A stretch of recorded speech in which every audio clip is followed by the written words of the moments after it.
Welcome back. So today I wanted to show you how you can make yourself a floppy hat, custom your own size. It's quick, it's simple, and it is real cheap. They're everywhere right now, and it's the perfect addition to summer or your vacation. All right, so let's get right into it. Okay, so first I'm starting out with two Dollar Tree straw hats.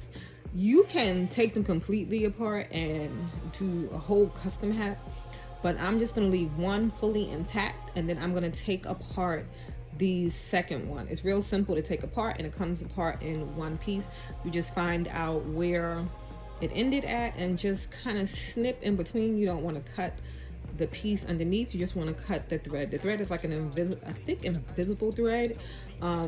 You can use an invisible thread when you're putting yours together, but I just use the white because you really can't see it. But you just keep pulling it apart, pulling it apart, pulling it apart. When it gets to the bowl part, the head part, that's if you wanted to customize it to make it bigger or smaller for your head, that's where you could do that at. But like I said, I'm just leaving one intact and then adding it on to the other one. But you could customize it for your head size at that point. If it gets stuck at any point, you can just go in and snip the thread just like you did at the beginning, making sure not to cut the pieces because you don't want to be putting together a bunch of pieces. You want kind of it to look seamless, so you want to try to make as little bit of cuts as possible. Once you're done with that, you're just going to find the end, and it's kind of better to add it on with the same curve. There's a slight curve to it when you're putting it back together.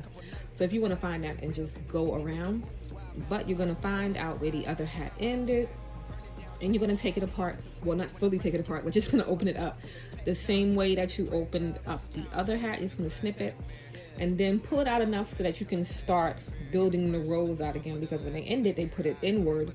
So you want it to start going back outward. And then I'm just laying the other piece underneath the other piece where it ended. I'm not going to stitch them together or anything like that. I'm just laying them together and doing a small zigzag stitch on top.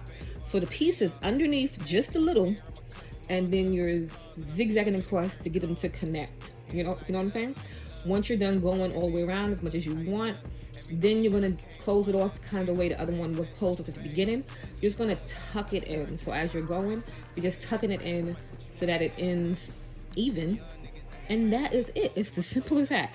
You could add on two hats, one hat like I did, however you want, because you're making it custom and it's super cute. That's it.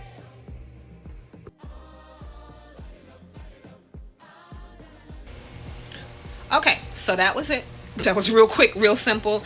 And if you wanted to customize the size around your head, because I know everybody has different head size, you can start up higher. So you could bring it out, you go down, and then, out. Just play around with it till you get it to look how you want it to look, because it is cheap and it is quick. All right, if you like, please give it a big old thumbs up, and do not forget to subscribe, and I'll see you in the next one.